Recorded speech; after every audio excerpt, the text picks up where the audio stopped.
Il n'y a pas de voie royale qui conduise au ministère. Le ministère n'est pas une affaire de professionnels, de caste ou encore de classe.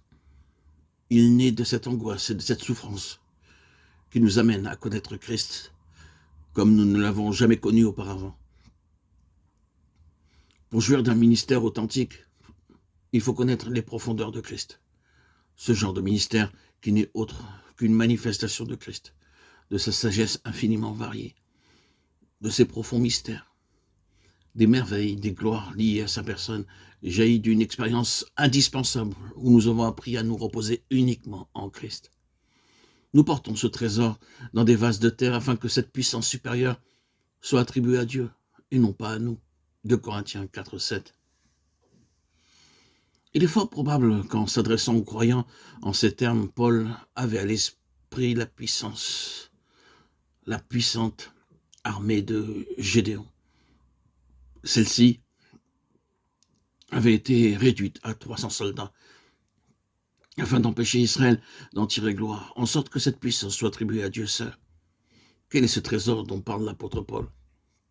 Eh bien, c'est la connaissance de la gloire de Dieu resplendissant sur la face de Christ et manifestée dans nos cœurs. 2 Corinthiens 4, 6.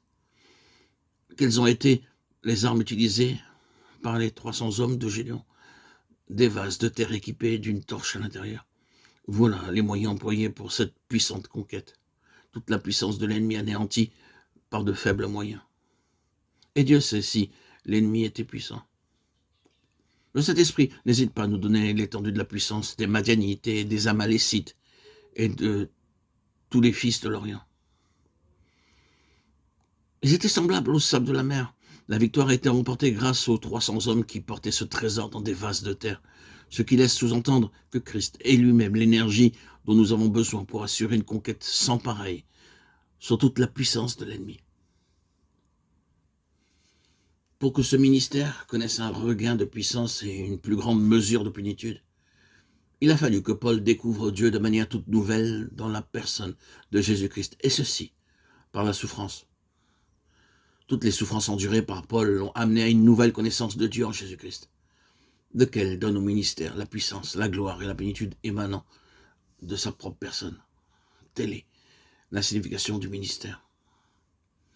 Si nous aspirons au ministère, n'oublions pas qu'il s'agit avant tout de l'œuvre du Saint-Esprit. Cela ne consiste pas seulement à monter sur une estrade et à déclarer un discours, encore à débiter des méditations échafaudées dans votre bureau de travail. Le type de ministère dont nous voulons parler est une manifestation personnelle de Jésus-Christ acquise en eau profonde et dans le creuset de l'épreuve. Si nous aspirons à ce genre de ministère, le Saint-Esprit veillera sûrement à ce que nos paroles et notre expérience soient parfaitement synchronisées. Dieu inscrira ainsi la vérité en nous, aussi bien intérieurement qu'extérieurement. Est-il nécessaire de rappeler que cela n'a rien à voir avec cette catégorie de gens connus sous le nom de ministres de l'Évangile? Néanmoins, nous sommes tous appelés au ministère à être témoins de Jésus-Christ. Ce n'est pas seulement une affaire de prédication. Il faut aussi que Christ soit manifesté. Voilà en quoi consiste notre appel. Que le Seigneur nous fortifie en vue de notre ministère.